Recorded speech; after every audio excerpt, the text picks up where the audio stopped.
वृंदा पहले दिन ही प्रकट हो गए। हमारे प्रिय अभिनाथ सुनीत साहू जी साधन से और बड़े प्रिय से पहले दिन आज ही पता हो गया सुंदर पधारी आजा वृंदावन बिहारी लाल सदगुरुदेव भगवान। मैं क्या बता रहा था?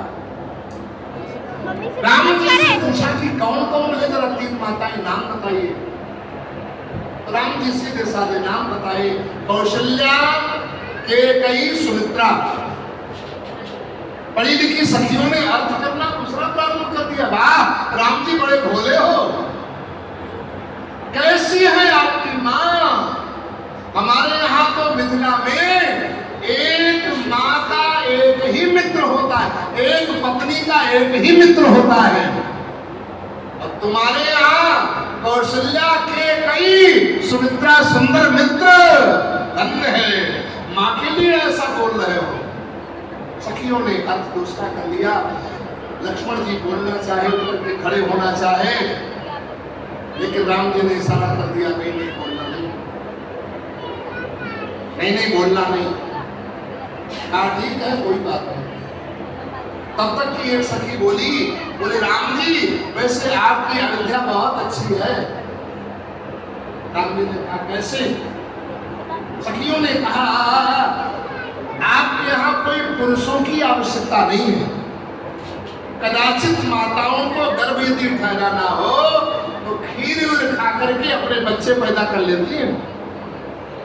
राम जी लक्ष्मण वास्तव में खीर खा करके ही पैदा हुए। अब का पदार्थ गुरुदेव ने प्रकट किया। राम जी ने कहा हाँ ऐसा ही है। लक्ष्मण जी उठ करके खड़े हो गए। लक्ष्मण जी ने कहा हाँ हमारी अयोध्या भी बहुत अच्छी है, लेकिन तुम्हारी मिथिला भी बहुत अच्छी है। क्यों?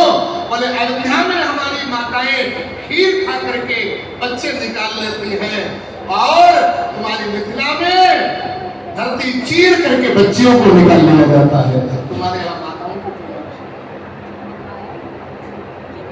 जब ये बात कही बैठ ही नहीं पाते हैं तो थोड़ा शर्मिंदा हुई। ये दूल्हे सरकार तो बड़े सरल है, लेकिन जो सीता जी का देवर है बड़ा उद्दंड है, बड़ा तेज तर्रार है। थोड़ी देर के बाद में एक ने और हिम्मत करी। उसने पूछा एक बात बताओ, कौशल्या गोरी, दशरथ गोरे, और तुम काले कलूटे कहां से पैदा हो गए? लक्ष्मण जी उठ करके खड़े हुए और उत्तर देना चाहा। राम जी ने फिर इशारा किया नहीं नहीं, तर्क वितर्क जब तक करते रहोगे तब तक वाद प्रतिवाद और विवाद होता रहेगा। सबसे अच्छी बात है मौन हो जाओ। लक्ष्मण जी को इशारा किया, लक्ष्मण मौन हो गए। सब रोगों की दवा क्या है? विवाद की दवा क्या है? मौन हो जाना। बादशाह के यहाँ बीरबल रहते थे। बीरबल ब्राह्मण थे, पवित्र ब्राह्मण थे। तो बीरबल से बादशाह ने एक दिन कहा कि बीरबल आपके पिताजी से हमें मिलना है। तो बीरबल ने कहा सरकार हम ही पर्याप्त है, पिताजी से क्यों मिलोगे? बोले नहीं नहीं एक बार जरूर मिलना है। कहा ठीक है कल लेकर के आ जाऊंगा। बीरबल पिताजी से निवेदन किया। पिताजी थर कांपने लगे। बोले भैया हम पढ़े लिखे नहीं हैं, हम ज्यादा बातचीत करना नहीं जानते हैं, और क्या बोलना है क्या बोलना नहीं हमें पता भी नहीं है, हमको बतले चलो। बीरबल ने कहा चिंता मत करो पिताजी, चुपचाप चलना, तुम कुछ बोलना ही नहीं, मौन रहना। कितना कुछ भी पूछे तो मौन रहना। ठीक है। पिताजी लेकर के आए। बादशाह ने पूछा बीरबल के पिताजी से और सब कुशल मंगल है? पिताजी मौन। क्या चाय लोगे या शरबत लोगे? पिताजी मौन। किस साधन से आए हो? मौन। अब जो बात पूछे सब मौन। बादशाह एकदम झिलझिला गया। उसने कहा बीरबल एक बात बताओ, कोई मूर्ख आदमी मिल जाए तो क्या करना चाहिए? बीरबल ने कहा सरकार जो हमारे पिताजी कर रहे हैं बस वही करना चाहिए, अर्थात मौन हो जाना चाहिए। बादशाह शर्मिंदा हो गया। राम जी ने लक्ष्मण को इशारा किया, लक्ष्मण जी शांत होकर मन में विचार किया, आज मैं छोटा हूँ इसलिए बड़े की आज्ञा का पालन करना हमारा धर्म है, और कदाचित मैं बड़ा होता तो उसका उत्तर देता मैं। भावना बनी, राम जी ने जाते समय कहा ठीक है, त्रेता में बड़ा मैं बना और द्वापर में बड़ा मैं तुमको बना दूंगा। लक्ष्मण ने कहा दादा और क्या दे रहे हो? राम जी ने कहा भैया त्रेता में राम मैं कहा जाता हूँ और द्वापर में राम तुम कहे जाओगे, अपना नाम भी दे दिया। बल अधिक होने के कारण बलराम भी कहे जाओगे। लक्ष्मण ने कहा दादा और क्या दे रहे हो? राम जी ने कहा त्रेता में शादी पहले हमारी हुई है और द्वापर में शादी तुम पहले अपनी कर लेना। लक्ष्मण ने कहा दादा और क्या दे रहे हो? बोले अब कुछ नहीं दे पाऊंगा, जो मांगना चाहो बताओ। लक्ष्मण ने कहा दादा ये सामरा काला कलूटा रंग हमको अपना और दे दो। राम जी ने कहा सब कुछ दे दिया लेकिन ये रंग आपको नहीं दे पाऊंगा। क्यों? सामरे रंग से हमें इतना प्रेम है इसलिए इसको नहीं दे पाऊंगा। और दूसरी बात, कई भक्त सामने होंगे मैं गोरागर बन जाऊंगा तो भगवान लोग हमको दोष देंगे, देखो अपना कितने साफ सुथरे गोरे गारे बन गए, हमको काला कलूटा बना दिया। और दूसरी बात, जब मेरा अवतार होगा मथुरा से गोकुल जाना पड़ेगा, 10-12 किलोमीटर की दूरी रहेगी, काली अंधियारी रात होएगी, काला कलूटा मैं होऊंगा, चुपचाप चला जाऊंगा, कोई पहचान नहीं पाएगा।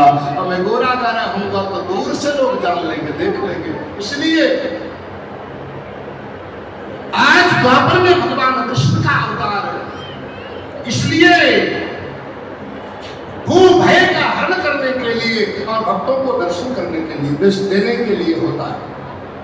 परीक्षित ने कहा कथितो वंश विस्तारो भवता सोमसूरयो राज्ञां चो भय वंशानां चरितम परमाद्भुतम।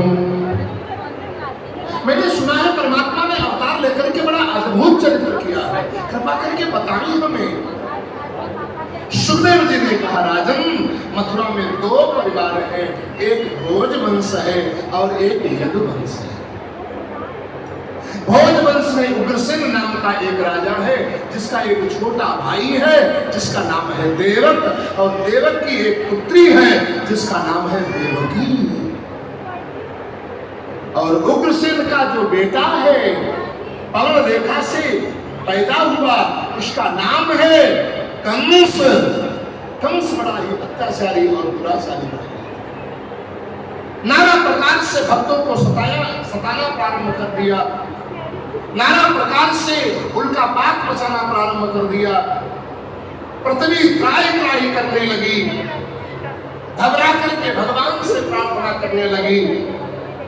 सारे भक्त भगवान को पुकारने लगे, प्रभु जैसे हंस, वाराह, नृसिंह, राम, कच्छप, मोहिनी आदि आदि अवतारों को लेकर के आए हो, ऐसे कृष्ण अवतार लेकर के जल्दी आइए और आकर के मुझे दर्शन दीजिए। ये कंस का अत्याचार मेरे से बर्दाश्त नहीं हो पा रहा है गोविंद। सारे लोग पुकारने लगे, बुलाने लगे, आप भी बुलाइए। मोहियान मिलो भगवान बहुत दिन बीत गए, मोहियान मिलो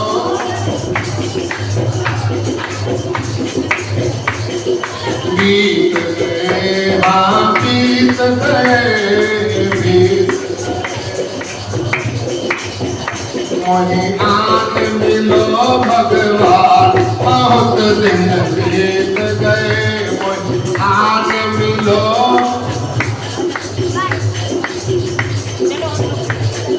माँ यशोदा के प्राण प्यारे, माँ यशोदा के राधा की आँखों के तारे, राधा की तो के भगवान बहुत दिन बीत गए, भक्तों के मोहे आन मिलो भगवान बहुत दिन बीत गए मोहे आन मिलो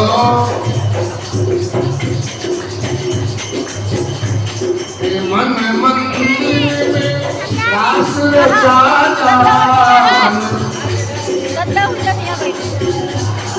सोया हुआ मेरे भाग्य जगा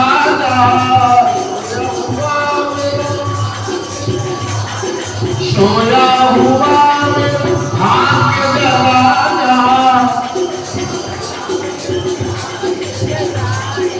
मीरा के घनश्याम बहुत दिन देख गए जगत मीरा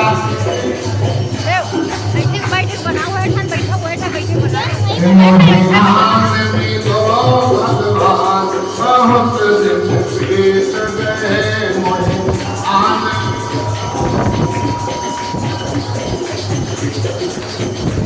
मुरली वाले मुरली बजा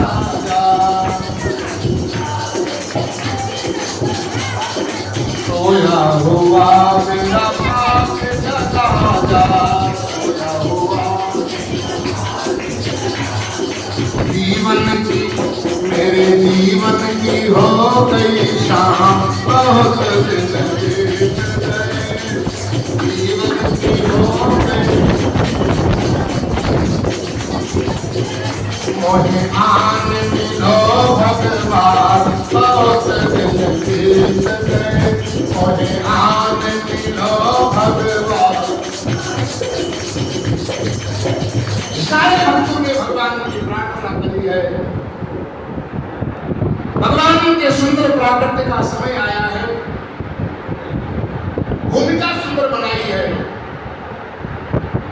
जो उग्रसेन के छोटे भाई देवक है देवकी का विवाह यदुवंश में सूर्यसेन के पुत्र वसुदेव के साथ में सुंदर विधि विधान के साथ में हुआ वैदिक परंपराओं के साथ में विवाह संपन्न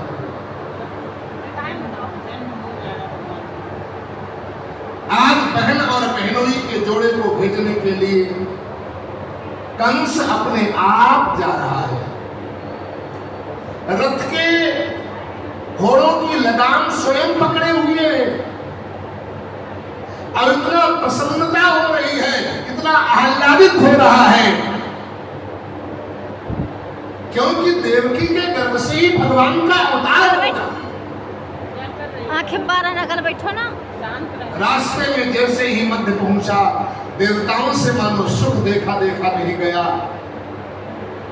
देवताओं ने आकाशवाणी कर दी है अस्यास्त्वाम अष्टमो गर्भो हंताम याव से बुध देवताओं ने कहा सुन कंस अबुध जिस बहन बहनोई के जोड़े को भेजने के लिए जा रहा है उसी का 8वां लाल तेरा काल होगा कंस कांपने लगा एकदम घोड़ों की लगाम को खींच लिया औरत के नीचे आकर के बहन देवकी की चोटी पकड़ करके और नीचे गिरा लिया बुद्ध मारने के लिए तैयार जैसे ही मारने के लिए तैयार हुआ उसने क्या बात दिया क्यों मार रहे हो अरे अभी इसके हाथों की मेहंदी नहीं छूटी हल्दी नहीं छूटी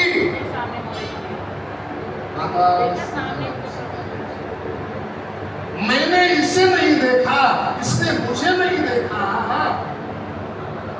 अभी ससुराल की दहली नहीं देखी अब तो बीच में कार बंद करके आ गए कंस ने कहा जीजा जी आकाशवाणी नहीं सुनी इसका 8वां काल लाल हमारा काल बनेगा तो जब बांस सही नहीं रहेगी तो बांसुरी कहां से मिलेगी इसलिए मैं इसको मार देता हूं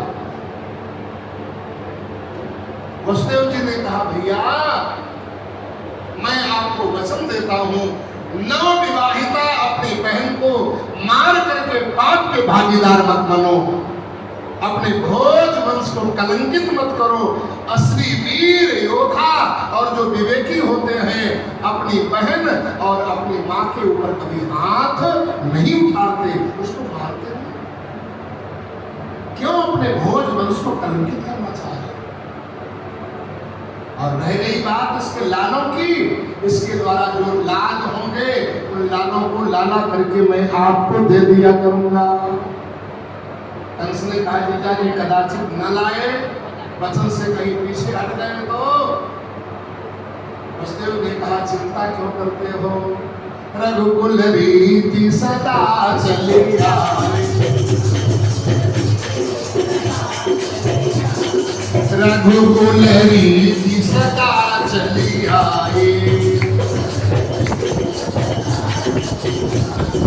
प्राण जाहि बरु भजन न जाए, प्राण जाहि बरु। श्री राम जय जय राम, जय सिया राम जय जय सिया राम।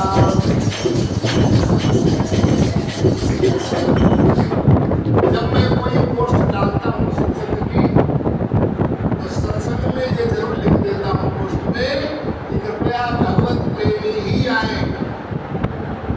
अब तो आज से हमने और शुरू कर दिया है कि जिनको सत्संग की भूख हो वही आए, फालतू वाले ना आए।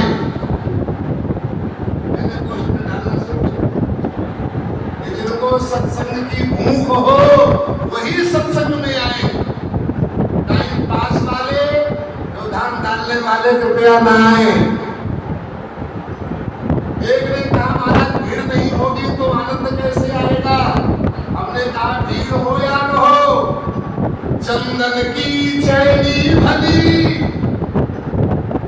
ना गाड़ी भर काट, और श्रोता तो 10-5 भले, मूर्ख भले न 60। मूर्खवा 50-60 आ जाएंगे, वो धागे डालेंगे, और श्रोता 10-5 रहेंगे, शांति से बैठेंगे और स्वयं सुनेंगे, दूसरे को भी सुनेंगे। कंस ने कहा ठीक है जाइए, कीड़ा लेंगे बहन देवकी वसुदेव दोनों लोग आए हैं, प्रेम से कुछ समय तक घर में रहे हैं, और रहने के बाद में एक कीर्तिमंत नाम का बालक पैदा हुआ है। इतना तेज उस बालक के अंदर है, वसुदेव भगवान के गर्भ से, तेज के द्वारा देवकी के गर्भ से पैदा हुआ। वसुदेव किसे कहते हैं? वसुदेव कौन है? या मोबाइल नंबर किसे मालूम है? अभी यूट्यूब पे चल रहा है, रोज मुझे वृंदावन में बेटा बैठ श्री सीताराम भगवान की बेटा लोग से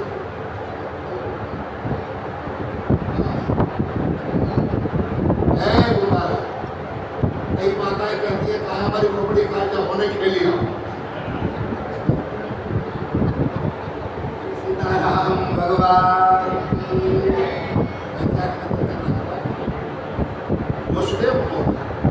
वसुदेव कोई दूसरा नहीं है, वासुदेवाय यस्य वसति, वसति देवाय यस्य हृदये, जिसके हृदय में देवता वास करते हैं वही है वासुदेव वसुदेव। अब देवकी कौन है? प्रत्येक माता देवकी बन सकती है। देवकी कौन है? ये हमारी जो बुद्धि है वही देवकी है। अच्छा देव में लगी है तो देवकी है, अब बुरे कर्मों में लगी है तो दानव की है। हमारी बुद्धि ही देवकी है और हमारा हृदय ही वसुदेव है, जिसके हृदय में देवताओं का वास हो जाता है और जिसके बुद्धि में भी इष्टदेव चलना प्रारंभ कर जाते हैं, भगवान चलना प्रारंभ हो जाते हैं, उसी के आप भगवान अवतार लेकर के आते हैं और उसको दर्शन उसके गृहस्थ आश्रम में होगा। कीर्तिमंत नाम का जैसे बालक पैदा हुआ, खाने के लिए दे देगी। एक प्रकारेण जबरदस्ती खींच करके हाथों से वसुदेव जी ने ले जाकर के कंस को दे दिया और कहा, कुंवर साहब, राजकुमार जी, इसको लीजिए। कंस बड़ा प्रसन्न हुआ, राजा जीजा जी वचन के बड़े पक्के निकले, जो तुमने कहा था वही किया, लेकिन ये प्रतिज्ञात क्यों मानो, ये इसको वापस ले जाओ, इससे मुझे कोई भय नहीं है। आकाशवाणी तो 8वें लाल से हुई है, तो ये तो अभी पहला ही है। वसुदेव प्रसन्न होकर के चल दिए। न मालूम कहां से नारद जी आ गए, एक अष्टदल कमल उठाया, कमल उठा करके समझाया, बोले क्या मतलब, बोले पहला 8वां और 8वां ही पहला हो सकता है। एक छोड़ करके गिनो, जो 8वां पढ़ता वही पहला हो जाएगा। कंस ने कहा, बाबा क्या इसको मैं मार दूं? नारद जी ने कहा, श्री कृष्ण गोविंद हरे मुरारे हे नाथ नारायण वासुदेवा, जो मुझे बताना था मैंने आपको बता दिया, अब जो आपकी मर्जी है वो करो। आज कंस ने उस पहले बालक को मार दिया, दूसरा बालक पैदा हुआ, उसको भी ला करके मार दिया। भागवत में लिखा है, हाकेशु खाटेशु बालेशु देवक्या औग्रसेना, 6 बालकों को लगातार कंस ने मारा। 7वें गर्भ में भगवान अपने अंशा अवतार श्री बड़े भाई बलराम जी महाराज से कहा, जाओ जाकर के प्रेम से तुम देवकी के गर्भ में स्थापित हो जाओ। बलराम जी महाराज गर्भ में आए हैं। जैसे ही 7वें गर्भ में बलराम जी आए, दूतों के द्वारा पता चला है, कंस ने दूतों को भेज करके, सिपाहियों को भेज करके वसुदेव और देवकी दोनों को पकड़ा करके और मथुरा की जेल के अंदर कैद करवा दिया। और कैद करवाने के बाद में डबल पहरेदार चौकीदार लगवा दिए, अंदर बाहर न होने पाए, सुरक्षा कड़ी रखी जाए, मेरा काल अवतार लेने वाला है। कुछ समय व्यतीत होने के बाद में भगवान कृष्ण ने मन में सोचा, मेरा भी अवतार देवकी के गर्भ से होगा और दादा का भी अवतार देवकी के गर्भ से होगा, तो दूसरी जो हमारी ब्रज में माता रहती है गोकुल में, रोहिणी, वो भी वसुदेव की पत्नी है, तो वो बिना पुत्रों की रह जाएगी। इसलिए कृपा करके दादा का अवतार रोहिणी के गर्भ से करवाओ, मैं अपना अवतार देवकी के गर्भ से करवाऊं। ये कौन करेगा? भगवान ने अपनी माया का आवाहन किया और माया देवी से कहा, हे मायावती इधर आओ। माया देवी दौड़ करके खड़ी हो गई, स्वामी आदेश करिए।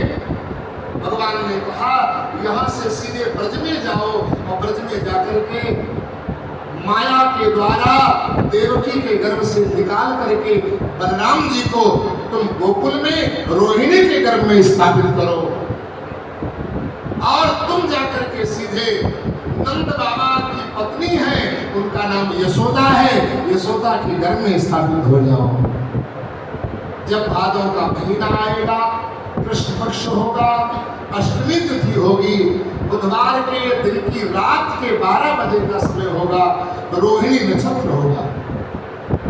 भगवान ने रोहिणी नक्षत्र में अवतार लिया और रोहिणी नक्षत्र आज ही मिल रहा है, इसीलिए रोहिणी नक्षत्र में ही भगवान का उत्सव मनाया जाता है। एक ने कहा, भगवान ने रोहिणी नक्षत्र में अवतार क्यों लिया? बोले रोहिणी नक्षत्र में इसलिए भगवान ने अवतार लिया, भगवान ने सोचा देवकी का नाम तो चलेगा ही, इसी बहाने रोहिणी का भी नाम चलता रहेगा, हमारे साथ में जुड़ जाएगा, इसीलिए भगवान ने रोहिणी नक्षत्र में अवतार कहा। जाओ जाकर के योग माया के द्वारा यशोदा के गर्भ में स्थापित करो। बुधवार के दिन अष्टमी तिथि रात के 12 बजे के समय मैं इधर जेल में अवतार लूंगा और तुम यशोदा के गर्भ से अवतरित हो जाना, किसी को पता न चलने पावे। हमको जो है पिताजी हमको लेकर के आएंगे और तुमको लेकर के जाएंगे। कंस तुमको मारने के लिए जैसे ही उठाएगा, कंस के हाथ से तुम छूट जाओगे। योग माया ने कहा, इतना चक्कर पत्थर मैं क्यों पालूं, मुझे क्या मिलेगा। भगवान ने कहा जब कंस तुमको मारने के लिए चलेगा, कंस के हाथों से छूट करके आकाश में जाकर के अष्टभुजाधारी सिंह भाई दुर्गा बन जाओगे। बोले दुर्गा मैया की। भगवान ने कहा मेरा जन्माष्टमी, मेरी रामनवमी तो साल में एक बार ही मनाई जाया करेगी, लेकिन तुम्हारी तुम दुर्गा बन जाओगी। 9 रात 9 दिन और साल में 2 बार पूजन हुआ करेगा आपका, और कहीं कहीं तो 4 बार नवरात्रि मनाएंगे। वैसे नवरात्रि 4 होती है, 2 प्रकट होती है और 2 एक माघ में होती है और एक आषाढ़ में नवरात्रि ये गुप्त होती है। कुंवर की और चैत्र की ये प्रकट होती है। माया प्रसन्न हो गई, सुंदर आई और आखिर के जो देवकी के घर से निकाल करके बलराम जी को रोहिणी के घर में स्थापित किया, स्वयं यशोदा के घर में स्थापित हो गई।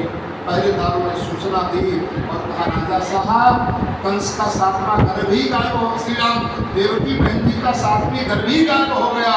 कंस ने कहा कोई बात नहीं, चिंता मत करो, मेरा काल जल्दी अवतरित होने वाला है। कंस की धड़कनें और ज्यादा बढ़ गई और डबल पहरेदार चौकीदार लगा। इधर सारे देवता ऋषि मुनि भगवान के प्रतीक्षा में हैं, इंतजार कर रहे हैं और प्रार्थना कर रहे हैं। जैसे सारे अवतारों को लेकर के आकर के दर्शन कराया, ऐसे इस बाल कृष्ण रूप का भी आकर के जल्दी से दर्शन कराओ। आपके बिना तो सब सुनना सुनना लग रहा है, बड़ा सुंदर भाव से भक्त गाते हैं। 2-4 बार आप भी गुनगुना लीजिए। आप लोग रास्ता साफ कर तो थोड़ा आगे बढ़ जाइए। सुनी है गोकुल नगरिया, आजा आजा संवरिया, सुनी है गोकुल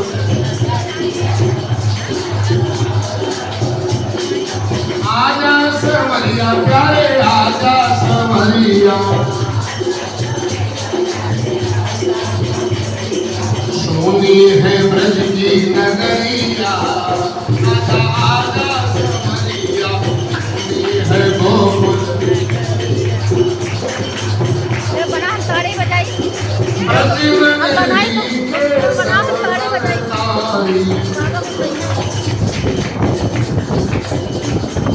देखे सांवरिया राह तुम्हारी,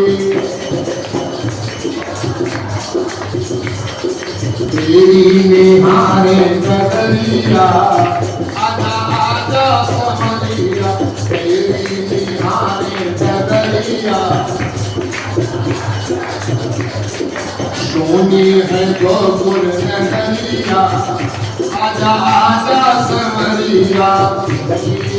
आइए बुलाइए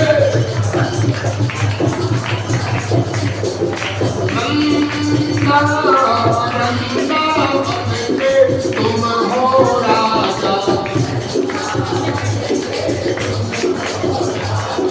भक्तों को आके दर्श दिखाया,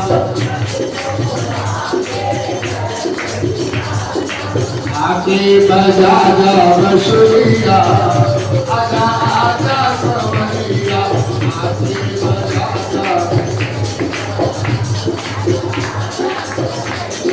सोनी है गोकुल नगरिया, आजा आजा संवरिया, सोनी है गोकुल। गोविंद चले आओ, गोपाल चले आओ, गोविंद चले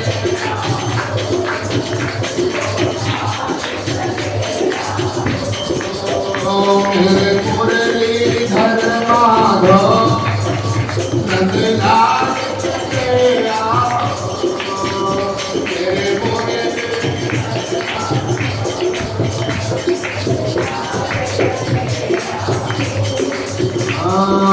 सुनी है गोकुल नगरिया, आजा आजा संवरिया, सुनी।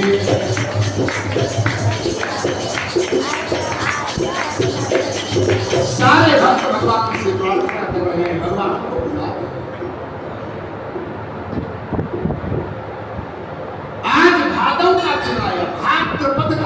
भद्र माने जानते हो? भाद्र माने कल्याण, कल्याण को भद्र कहा जाता है। वेदों में आया भद्रम कर्णेभिः शृणुयाम देवाः, भद्र पद शब्द से ही भाद्र बना और भद्र कहते हैं कल्याण को। कल्याण करने के लिए परमात्मा आ रहा है निराकार से निराकार के रूप में, इसीलिए भादों को कल्याण कहा जाता है। इसलिए भादों के महीने में भगवान अवतार लेते हैं। कृष्ण पक्ष है, अष्टमी तिथि है, रोहिणी नक्षत्र है, अभिजित मुहूर्त है, रात के 12 बजे का समय। चौकीदार सो रहे हैं, पहरेदार सो रहे हैं, कंस अपने बहनों में सो रहा है, दो लोग जग रहे हैं, वसुदेव देवकी जग रहे हैं। भगवान का दर्शन किसको होता है? जो ज्यादा सोता है उसको नहीं, जो भगवान के लिए थोड़ा जगता है और जो भगवान के लिए थोड़ा रोता है उसको जीवन में कभी कभी दर्शन भगवान का अवश्य होता है। इसलिए संतुलन जगते हैं भगवान और भगवान के लिए रोते हैं। तब में कि हो भगवान हमारे, जैसे हम बच्चे, परिवार, पति, नौकरी, पैसा के लिए रोते हैं, ऐसे हमारे रसिक संत भगवान के लिए रोते हैं, नाम गागा करके रोते हैं। सुंदर समय आया है, रोहिणी के गर्भ से बलराम जी का अवतार हुआ। इधर यशोदा भी सो रही है, क्योंकि माया है जीव को सुलाती है, मायापति भगवान जगाते हैं। भगवान जैसे ही देव की गर्भ से लेकर के अवतरित हुए, जय जयकार हुआ, बोलिए बाल कृष्ण लाल की। उसने जय जयकार, भगवान ने कहा चुप चुप चुप चुप चुप मौन रहना। अरे बोले ऐसा क्यों? बोले कंस को पता चल जाएगा, अभी गोकुल चलना मुश्किल पड़ जाएगा, तुमको भी मरवा देगा, हमको भी मरवा देगा, पहरेदार जग जाएंगे। भगवान रो नहीं रहे हैं, भगवान का सुदेव जी ने बड़ा अद्भुत। सुदेव जी भागवत जी में कहते हैं तमद्भुतम बालकम मुझे क्षणम चतुर्भुजं शंख गदायुधायुधम श्रीवत्सलक्ष्मं गलसौविकौस्तुभं पीतांबरं शां पयोधशोभनम। अद्भुत क्या लग रहा है? बोले बालक जब पैदा होता है तो 2 भुजाएं होती हैं, लेकिन इसकी तो 4 भुजाएं हैं। बालक खाली हाथ पैदा होता है और उसकी 4 भुजाएं, चारों में अस्त्र शस्त्र हैं, शंख और पुष्प, चक्र और गदा। एक ने भगवान से पूछा, महाराज शंख पुष्प किसके लिए लेकर के आते हो, चक्र और गदा किसके लिए लेकर के आते हो? भगवान ने कहा, दुर्गा मंदिर के महंत जी आदरणीय ब्रजेश द्विवेदी जी जब सत्संग करवाएंगे 5 दिन का, 5 दिन में कोई 1 दिन भी आ गया उसके लिए तो शंख और पुष्प लेकर के आऊंगा, और बुलाने पर भी जो 1 दिन भी नहीं आया 5 दिन में, उसके लिए चक्र और गदा लेकर के उसकी खबर दूंगा। महाराज चक्र के द्वारा क्या करोगे? भगवान ने कहा चक्र के द्वारा उसकी कटाई करूंगा, कदाचित कोई कटाई से बच गया तो गदा के द्वारा मैं उसकी कुटाई करूंगा अपने आप, ताकि वो किसी लायक न रह जाए। ये भैया भागवत जी में लिखा है, आप किसी वस्तु में भले ही न जाइए, लेकिन भागवत कथा में, सत्संग में किसी का जब बुलावा आवे तो जरूर समय निकाल करके जाना चाहिए, जरूर जाना चाहिए, ये लिखा है। इसलिए आज भगवान चतुर्भुज अवतार लेकर के आए हैं। 4 वर्ण होते हैं, 4 धर्म होते हैं, और 4 युगों में अवतार लेता हूँ, 4 वेदों की स्थापना करता हूँ। आज भगवान को वसुदेव जी ने सुंदर एक सूप में लेकर के अपने बैठाला है, सिर पर पहरेदार चौकीदार सो रहे हैं, हथगड़ियां बेड़ियां कट गई, भगवान का जिसको दर्शन हो जाए उसके सारे बंधन तो समाप्त ही हो जाते हैं। जेल के फाटक अपने आप खुल गए। वसुदेव जी लेकर के जा रहे हैं, यमुना जी एकदम उफनाई है। जैसे यमुना जी उफनाई हुई देखा, ऊपर तक जाने लगी। वसुदेव जी घबराए, लगता है लाला भी डूब जाएगा, मैं भी डूब जाऊं। भगवान ने पीछे से चरण प्रहार किया, यमुना जी से कहा है सिर पर खोपड़ी पर चढ़ती क्यों चली जा रही हो? पिताजी घबरा रहे हैं, लाला डूब न जाए। यमुना जी ने कहा कहाँ हम सारी नदियां जाकर के समुद्र में मिलती है, और कहा आज महासागर अवतार लेकर के हमारे किनारे से जा रहा है, कम से कम उसका चरण तो स्पर्श कर लूं। आप हमारे स्वामी हो। भगवान ने कहा कि मैं तुम्हारा स्वामी हूँ, वसुदेव जी तुम्हारे ससुर हुए, तो ये कहाँ का धर्म है बहू ससुर के खोपड़ी पर चढ़ती चली जाए? बोले आपका चरण छूना चाह रही हूँ। भगवान ने पीछे से चरण प्रहार किया, यमुना जी ने स्पर्श किया, एकदम ठाई हो गई। ले जाकर के यशोदा जी सो रही है, यशोदा की कन्या का जन्म हो गया। क्योंकि माया है, माया जीव को सुलाती है।